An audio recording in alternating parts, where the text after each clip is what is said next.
Hello friends, welcome all of you on quality in fact. दोस्तों, आज मैं आपके सामने लेके आया हूँ एनटीए नेट के सिलेबस में जो न्यूली एडिड थिंकर है मैरी वॉल्स्टनक्राफ्ट। तो इस वीडियो के अंदर मैरी वॉल्स्टनक्राफ्ट को समझने की कोशिश करेंगे, उनके दिए गए फेमिनिज्म के आइडिया को समझने की कोशिश करेंगे और उनकी famous book a vindication of rights of women को समझने की कोशिश करेंगे। तो दोस्तों, शुरू करते हैं इस लेक्चर को। दोस्तों, प्रसिद्ध नारीवादी वॉल्स्टनक्राफ्ट का जन्म लंदन के स्पिटल फील्ड्स में 1959 में हुआ था और उनके पिता जॉन एडवर्ड एक बुनकर थे और उन्होंने देश के विभिन्न हिस्सों में एक सफल किसान बनने के लिए प्रयास किए, लेकिन वो उसमें असफल रहे क्योंकि मैरी के पिता एक जगह से दूसरी जगह पे पलायन करते रहे कृषि करने के लिए, जिसकी वजह से मैरी का जो बचपन और युवावस्था थी उसमें उन्हें बहुत ज़्यादा दिक्कतों का सामना करना पड़ा क्योंकि उन्हें एक जगह से दूसरी जगह पे स्थान परिवर्तन करना पड़ा और उनके जो एक बालावस्था थी उनकी, उसके ऊपर बहुत ही नकारात्मक उसका प्रभाव पड़ा। ठीक है। 1775 में उनकी मुलाकात फ्रांसिस ब्लड नामक एक युवती से हुई और ये फ्रांसिस ब्लड ही है जिनसे मुलाकात के बाद इनके जो आइडिया थे फेमिनिज्म को लेके वो स्पष्ट हुए और इन दोनों ने साथ मिलकर बहुत सारा काम किया सोसाइटी में महिलाओं की अपलिफ्टमेंट के लिए। और 1784 में इन दोनों ने इस्लिंगटन में एक स्कूल खोला जिसमें मेरी की दो बहनें एजिला और एवरीना ने भी बच्चों को पढ़ाया और इसी समय मैरी तर्क संगत विघटनकारियों के संपर्क में आई। ठीक है। ये तर्क संगत विघटनकारी कौन होते हैं? रैशनल डिसेंटर्स कौन होते हैं? रैशनल डिसेंटर उन लोगों को या दार्शनिकों को कहा जाता है जो जिनका मानना है कि चर्च और धर्म की जो रूढ़ियां हैं, चर्च और धर्म के जो भी रूढ़ियां है, कंजर्वेटिव जो सोच है, उनकी जो कमियां हैं उसको वैज्ञानिक दृष्टिकोण के द्वारा खत्म किया जा सकता है। और रैशनल डिसेंटर कौन थे? ये थे रिचर्ड प्राइस और जोसेफ प्रिस्टले। और दोस्तों, इन्हें गैर सुधारवादी भी बोला जाता है, यानी ये किसी भी प्रकार का सुधार नहीं चाहते थे, ये रूढ़ियों को जड़ से उखाड़ फेंकना चाहते थे। ठीक है। रिचर्ड प्राइस और जोसेफ प्रिस्टले जो रैशनल डिसेंटर थे, इनके अलावा एक और थे जो थे विलियम गॉडविन, जिनके साथ बाद में मैरी वॉल्स्टनक्राफ्ट की शादी होती है। तो ये जो सर्कल था ये बहुत ही कट्टरपंथी था। कट्टरपंथी मतलब बिल्कुल ये उखाड़ फेंकना चाहते थे सिस्टम को, जो भी सिस्टम के अंदर शोषणवादी प्रवृत्तियां थी। इनके संपर्क में आने के बाद मैरी वॉल्स्टनक्राफ्ट बहुत ही रेडिकल बन जाती है, बहुत ही उनके अंदर प्रतिक्रिया होने लगती है। जो प्रेजेंट में सोसाइटी थी, शोषणकारी समाज था, जो पितृ सत्तात्मक सत्ता थी, उसके खिलाफ भारी रोष भर जाता है और ये रेडिकल थॉट्स को लिखने लगती है। देखिए, 1784 में मैरी और ब्लड ने इस्लिंगटन में जो स्कूल खोला था, एक साल बाद 1785 में उनकी सहयोगी फ्रांसिस ब्लड की शादी हो जाती है। ठीक है। एक साल के बाद ब्लड की शादी हो जाती है और उसी वर्ष यानी 1785 नवंबर में उन्होंने एक बच्चे को जन्म दिया और बच्चे को जन्म देते ही ब्लड मर जाती है। ठीक है। और ब्लड ने जो अपना बच्चा था वो मैरी को सौंप दिया था और जिसकी कुछ समय बाद मृत्यु हो गई थी। तो यहाँ पे बहुत ही दुखी हो गई थी मैरी वॉल्स्टनक्राफ्ट और दुख के कारण उन्होंने स्कूल बंद कर दिया और वो साहित्यिक कैरियर में आ गई। देखिए, जो ब्लड की मृत्यु होती है उसके पीछे उन्होंने काफी सारे फैक्ट देखे थे कि बहुत जल्दी उन्होंने एक बच्चे को जन्म दे दिया और बच्चा भी मतलब बहुत ही कमजोर था और जिसकी वजह से उसकी भी मृत्यु हो जाती है। तो इसके पीछे उन्होंने जो फैक्ट देखे थे बहुत ही पितृसत्तात्मक थे। ब्लड नहीं चाहती थी उस टाइम बच्चा, लेकिन जबरदस्ती मतलब पितृसत्तात्मक सत्ता होने के कारण ब्लड को बच्चा पैदा करना पड़ता है और जिसकी वजह से उनकी जान जाती है और कुछ टाइम बाद उसका जो बच्चा था उसकी भी मौत हो जाती है। तो जिसके कारण पूरी तरीके से मैरी वॉस्टनक्राफ्ट बहुत ही हिल गई थी और उन्होंने साहित्यिक जो कैरियर अपनाया उसके अंदर उन्होंने फेमिनिज्म को उजागर करने की कोशिश की और फेमिनिज्म को एक रास्ता दिखाने की कोशिश की कि किस प्रकार हम इस पितृसत्तात्मक सोच का खात्मा कर सकते हैं। साहित्यिक करियर में उनकी जो पहली रचना है उसे पैम्फलेट कहा जाता है, जो कि 1786 में उन्होंने लिखी थी। इसमें उन्होंने बेटियों की शिक्षा के ऊपर अपने विचार प्रकट किए कि हम बेटियों को अगर शिक्षित करेंगे तो पूरे समाज को हम शिक्षित कर सकते हैं। ठीक है। 1787 एक साल बाद 1787 से लेके 1789 के दौरान उन्होंने पत्रकारिता में काम किया और उन्होंने मैरी फिक्शन उपन्यास और द फीमेल रीडर नामक पुस्तकों का अनुवाद किया। तो दोस्तों ये किताबें आपने इनकी लिख लेनी है क्योंकि एनटीए नेट में इसी टाइप के क्वेश्चन आपसे पूछे जाते हैं। अगर आप इसको एनालाइज करोगे कि मैरी वॉल्स्टनक्राफ्ट हमारे सिलेबस में क्यों लगी, क्यों इसको रखा गया है, तो मेनली ये फेमिनिज्म के पर्सपेक्टिव से मैरी वॉल्स्टनक्राफ्ट को रखा है क्योंकि इन्होंने फेमिनिज्म में बहुत ज़्यादा योगदान दिया था। तो यहाँ पे क्वेश्चन कोई भी घुमा फिरा के आपसे नहीं पूछेंगे, डायरेक्ट क्वेश्चन पूछेंगे। तो आपने कम से कम इनकी बुक्स और इनके आइडियाज़, ये किस स्कूल से संबंध रखती है, किन किन स्कूलों के, फेमिनिज्म के अलावा किन किन स्कूलों के साथ ये संबंध रखती है, ये आपको पता होना चाहिए। और दोस्तों 1790 में उन्होंने a vindication of the rights of man लिखी है। A vindication of the rights of man, जिसका उद्देश्य बर्क की रचना reflection on the revolution in France का समर्थन करना था। ठीक है। 1792 में उनकी सबसे प्रसिद्ध रचना a vindication of the rights of women का प्रकाशन हुआ। तो इन दोनों रचनाओं को आप समझ लीजिए। सबसे पहले इन्होंने vindication of the rights of man लिखी और उसके बाद सिर्फ 2 साल के बाद इन्होंने a vindication of the rights of women का प्रकाशन किया था। सबसे पहले आप विंडिकेशन को समझ लीजिए कि विंडिकेशन होता क्या है।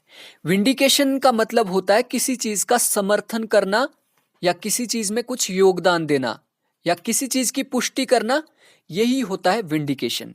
यानी सबसे पहले इन्होंने लिखी जो पुरुष के अधिकार है उसके समर्थन में इन्होंने बुक लिखी कि जो पुरुष के अधिकार है उनका वो किस प्रकार के होने चाहिए।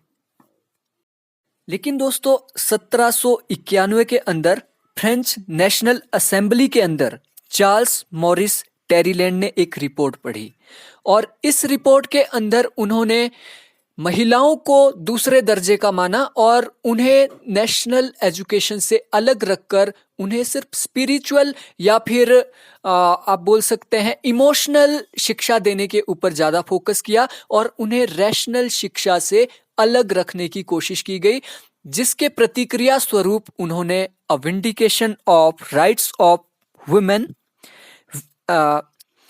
With strictures on political and moral subject नामक पुस्तक की रचना की। अब ये क्वेश्चन आपसे इस तरीके से भी पूछ सकते हैं कि इसका पूरा नाम क्या है। ठीक है, तो इसका पूरा नाम है a vindication of the rights of women with strictures on political and moral subjects. स्पष्ट रूप में हम कह सकते हैं कि ये पुस्तक उनके क्रिटिसिज्म में लिखी गई है जो महिलाओं के रैशनल एजुकेशन में विश्वास नहीं रखते थे, जिनका मानना था कि महिलाओं को सिर्फ इमोशनल और चूल्हे चौके तक की एजुकेशन दी जानी चाहिए, उससे ऊपर की एजुकेशन नहीं दी जानी चाहिए क्योंकि महिलाएं रैशनल नहीं होती है।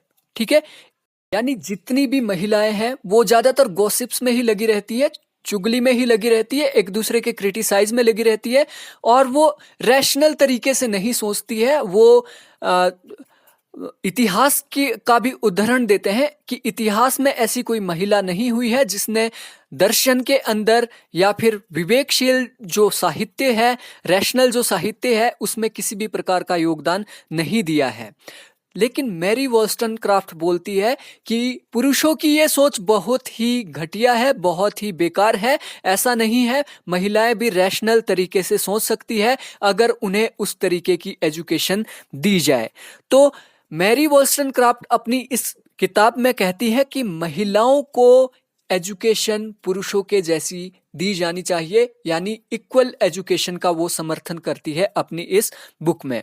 और उन्होंने कहा कि महिलाएं एजुकेटेड होनी चाहिए। इसके उन्होंने 3 आधार बताए। पहला आधार था कि अगर एक नारी शिक्षित होगी तो नारी अपने बच्चों को शिक्षित कर सकती है, और जब बच्चे शिक्षित हो गए तो राष्ट्र पूरा का पूरा शिक्षित हो सकता है। तो ये मैरी वॉल्स्टनक्राफ्ट का ही आइडिया है जिसको आज भी हम फॉलो कर रहे हैं कि अगर एक औरत शिक्षित होगी तभी पूरा समाज शिक्षित होगा। दूसरा आधार उन्होंने बताया कि महिला पति की सहयोगी भी होती है। ठीक है, महिला एक पत्नी होने के साथ साथ उसकी सहयोगी भी होती है, और वो मात्र पत्नी नहीं है, वो उपभोग की वस्तु नहीं है, वो चूल्हे चौके तक सीमित नहीं होती है।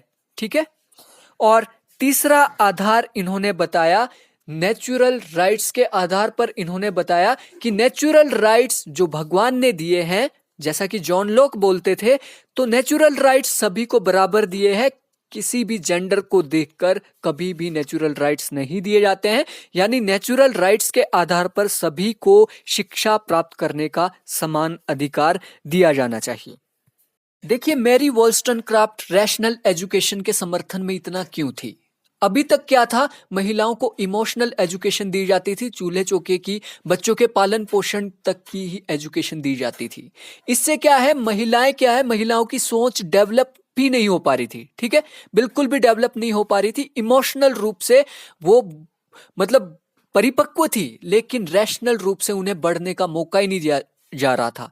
यानी स्टेट के द्वारा महिलाओं को क्या है, अपने मतलब एक तरीके से दास बनाया जा रहा था, इसलिए वो रैशनल एजुकेशन के समर्थन में इतनी ज्यादा थी। और उन्होंने सेक्स इक्वेलिटी की भी बात की। ठीक है, यानी जो पक्षपात किया जाता है सेक्स के आधार पर सोसाइटी के अंदर, उसको भी खत्म किया जाना चाहिए। इसके बिल्कुल समर्थन में थी मैरी वॉल्स्टनक्राफ्ट। लेकिन वो सेक्स की इक्वालिटी की बात नहीं ऐसे नहीं करती थी कि मेन और विमेन की डिस्टिंक्शन ही खत्म हो जाए। तो ये बात आपने याद रखनी कि उन्हें पता था कि बायोलॉजिकल कंस्ट्रक्ट भले ही अलग अलग है दोनों का, लेकिन सेक्स के आधार पर उन्हें इक्वालिटी मिलनी चाहिए, पॉलिटिकल और सोशल इक्वालिटी। ठीक है, तो यहां पे आपको 2 चीजें क्लियर करनी पड़ेगी पहले, कि जेंडर और सेक्स दोनों अलग अलग चीजें हैं। ठीक है, जेंडर और सेक्स को इन्होंने अलग अलग बताया। जेंडर का मतलब होता है सोशल कंस्ट्रक्शन। ठीक है, जेंडर का मतलब क्या होता है, सोशल कंस्ट्रक्शन जो कि समाज द्वारा बनाया गया है। ठीक है, फॉर एग्जाम्पल महिलाएं क्या होती है, महिलाएं नाजुक होती है, महिलाएं ब्यूटीफुल होती है। ठीक है, इस तरीके से बनाया गया है ना। महिलाओं को चूल्हे चौके का काम करना चाहिए, महिलाओं को सूट पहनना चाहिए, महिलाएं वो होती है जो इमोशनल होती है। तो ये क्या है, ये है सोशल कंस्ट्रक्ट जो कि सामाजिक संरचना के अंदर बनाया गया है। ठीक है, और सेक्स होता है बायोलॉजिकल कंस्ट्रक्ट। ठीक है, फॉर एग्जाम्पल जो हमारी फिजिकल एक्टिविटी है, हमारी जो हार्मोन सिस्टम है, हमारा जो शरीर की बनावट है, इसको सेक्स के अंदर लिया जाता है। लेकिन जेंडर है सोशल कंस्ट्रक्ट। तो ये चीज आपको क्लियर होनी चाहिए यहाँ पे। अब vindication of rights of women मैंने पूरी की पूरी पढ़ी। उसके बाद जो निष्कर्ष निकलते हैं, ये निष्कर्ष मतलब मेनली 4 टॉपिक के ऊपर ये आधारित है, मतलब 4 पॉइंट्स के ऊपर ये पूरी की पूरी किताब आधारित है। पहली, रैशनल एजुकेशन, जो मैं आपको पहले ही बता चुका हूं। दूसरा जो पॉइंट इसके अंदर है वो है सेंसिबिलिटी, यानी लोग जो उस टाइम के जो चिंतक थे, उस टाइम का जो समाज था, उनका मानना था कि महिलाएं सेंसिबल होती है और वो इमोशनली कभी भी इधर से उधर फिसल जाती है, वो रैशनली कभी भी नहीं सोचती है। और उस टाइम के लोगों का मानना था कि महिलाएं फिजिकल नीड के लिए कभी भी इधर से उधर भटक सकती है और उनका मन कभी भी शांत नहीं रहता है, उनका मन होता है चंचल। इस टाइप की धारणा उस टाइम की सोसाइटी में थी, तो इसका भी क्रिटिसिज्म किया है मैरी वॉलस्टनक्राफ्ट ने। और तीसरी चीज थी रिपब्लिकनिज्म। ठीक है, इस बुक के अंदर उन्होंने गणतंत्रवाद का समर्थन किया है और गणतंत्रवाद का समर्थन इन्होंने नेचुरल राइट के आधार पर किया है। यानी इन्होंने एक तो पितृसत्ता जो पैट्रियार्की है, पैट्रियार्की को इन्होंने खत्म करने की बात की, यहां तक कि इन्होंने मोनार्की को भी खत्म करने की बात की, क्योंकि यह समाज में क्या है, समाज में भेदभाव को जन्म देती है। क्योंकि आपको पता होगा मोनार्की क्या है, मोनार्की में होता था कि राजा का जो पुत्र होता है वही राजसत्ता के ऊपर बैठेगा, लेकिन इन्होंने गणतंत्रवाद की बात की जिसके अंदर महिलाएं भी पूरी तरीके से भाग ले सकती थी और जो प्रतिनिधि चुनकर आएगा वो महिलाओं का भी उतना ही प्रतिनिधित्व करेगा जितना कि पुरुषों का करेगा।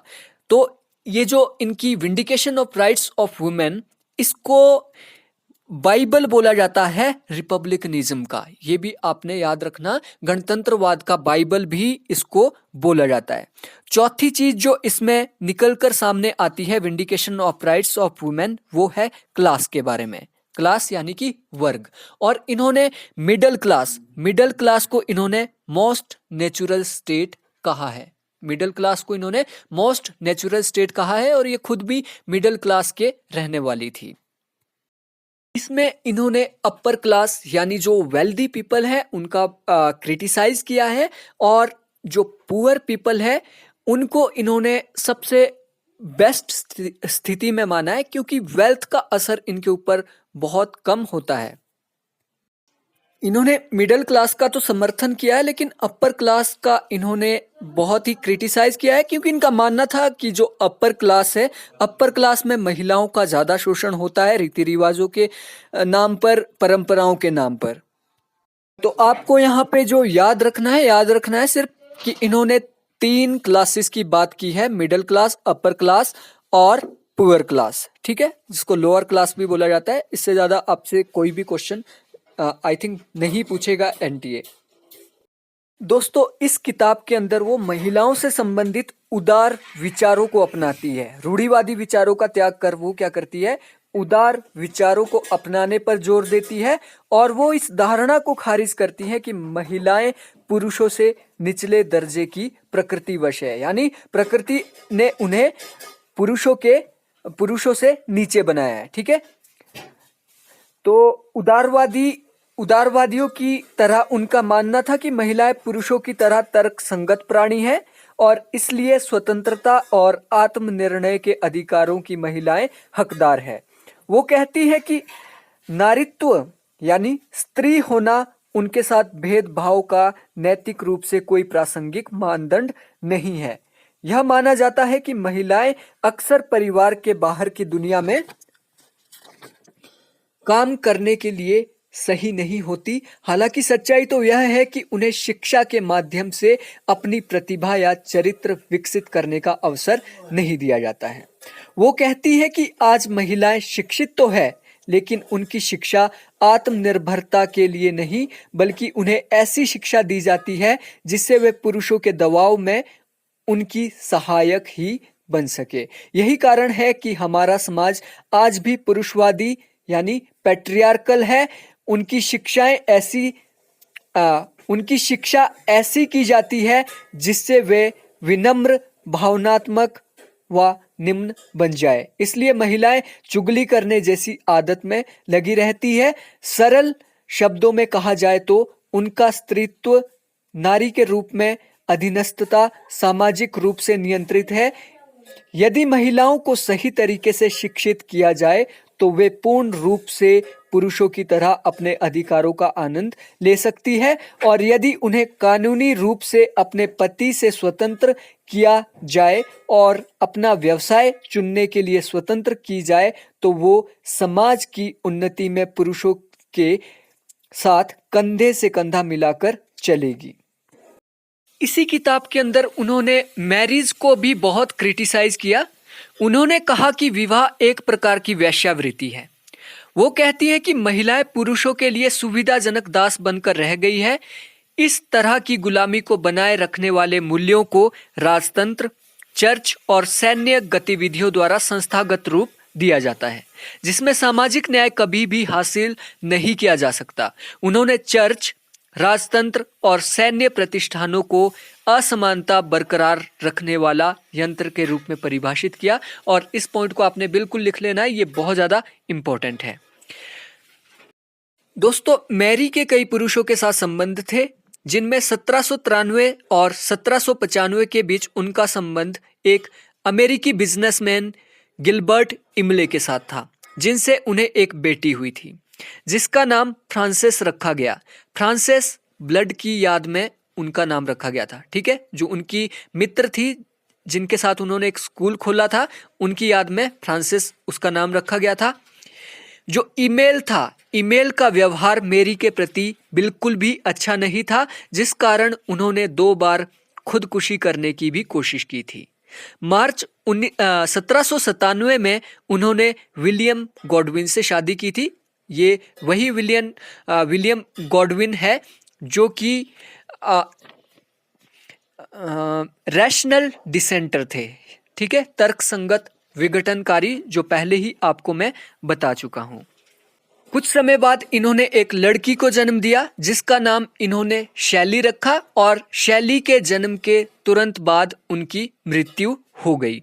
और 1798 में गॉडविन ने अपनी पत्नी मैरी की जीवनी प्रकाशित की, जिसका नाम है memory of the author of vindication of the rights of the women. ये किताब आपने याद रखनी है, बहुत ज़्यादा इम्पोर्टेंट किताब है, जिसके अंदर इन्होंने मैरी की बायोग्राफी लिखी और उनका जो योगदान था, उनके जो विचार थे, उसको इसमें प्रकाशित करने की कोशिश की गॉडविन ने। दोस्तों, हम कह सकते हैं कि मैरी वॉल्स्टनक्राफ्ट अपने समय की एक बहुत ही साहसी महिला थी। वह उस समय अपनी रचनाओं के कारण रूढ़िवादी पुरुषों की आलोचना की शिकार हुई। उनके व्यक्तिगत जीवन पर भी कई लांछन लगाए गए। अंग्रेजी कट्टरपंथी हॉर्स्ट वॉलपॉल ने उन्हें पेटिकोट हनीना कहा। ये क्वेश्चन पूछा जा सकता है। अंग्रेजी कट्टरपंथी हॉर्स्ट वॉलपॉल ने उसे पेटिकोट हनीना कहकर आलोचित किया। यहाँ यह बात उल्लेखनीय है कि 19वीं शताब्दी की शुरुआत में खुद कई नारीवादियों ने अपने आप को ऐसी महिला दार्शनिक के साथ जोड़ने से इनकार कर दिया जिनके जीवन में कई पुरुषों से प्रेम प्रसंग, एक नाजायज बच्चा और 2 आत्महत्या के प्रयास शामिल थे।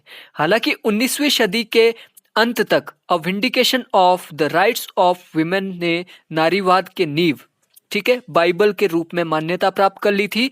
मैरी तब जाकर प्रसिद्ध हुई जब अमेरिकी नारीवादियों Susan B Anthony, Elizabeth Cady Stanton और मटिल्डा जोसलिन गेज ने 1881 में नारीवाद की प्रसिद्ध पुस्तक हिस्ट्री ऑफ वुमेन सफरेज का पहला भाग प्रकाशित किया, जिसमें उन्होंने डेडिकेशन पेज में नामों की सूची में मैरी वॉल्स्टनक्राफ्ट को पहला स्थान दिया था। तो दोस्तों, ये थी पूरी की पूरी वीडियो मैरी वॉल्स्टनक्राफ्ट के ऊपर, जिसके अंदर मैंने सारे इनके कॉन्सेप्ट रखने की कोशिश की है। इनकी फेमस बुक के बारे में भी पूरे पॉइंट रखने की कोशिश की है, और मुझे नहीं लगता है कि इसके बाहर फेमिनिज्म या फिर इसके बाहर मैरी वॉल्स्टनक्राफ्ट से क्वेश्चन आ सकता है। हालांकि फेमिनिज्म से क्वेश्चन आ सकता है, आपने फेमिनिज्म को अच्छे से पढ़ लेना है, बिकॉज जो फेमिनिज्म की 3 धाराएं हैं, first wave feminism, second wave और थर्ड वेव फेमिनिज्म, वो सारा का सारा प्रभावित रहा है मैरी वॉलस्टोनक्राफ्ट से। तो मैरी वॉलस्टोनक्राफ्ट से क्वेश्चन ना पूछ के वो फेमिनिज्म से भी क्वेश्चन पूछ सकते हैं। तो फेमिनिज्म से रिलेटेड वीडियो आपको सार कॉन्सेप्ट पे पूरी की पूरी मिल जाएगी। पूरा का पूरा उनका पूरा का पूरा उसके ऊपर एक उन्होंने लेक्चर बनाया है, लेक्चर सीरीज है। तो वहाँ से आप फेमिनिज्म को देख सकते हैं और फेमिनिज्म के बेसिक कॉन्सेप्ट को आप समझ सकते हैं। तो वॉलस्टोनक्राफ्ट के सारे कॉन्सेप्ट यहाँ पे मैंने कवर कर लिए हैं, और जो भी इनसे रिलेटेड फैक्ट बचते हैं उसको ऑब्जेक्टिव टाइप क्वेश्चन में, जो कि मैं बाद में सीरीज लाऊंगा, उसके अंदर कंप्लीट करने की कोशिश करूंगा। So thank you friends, thanks for watching.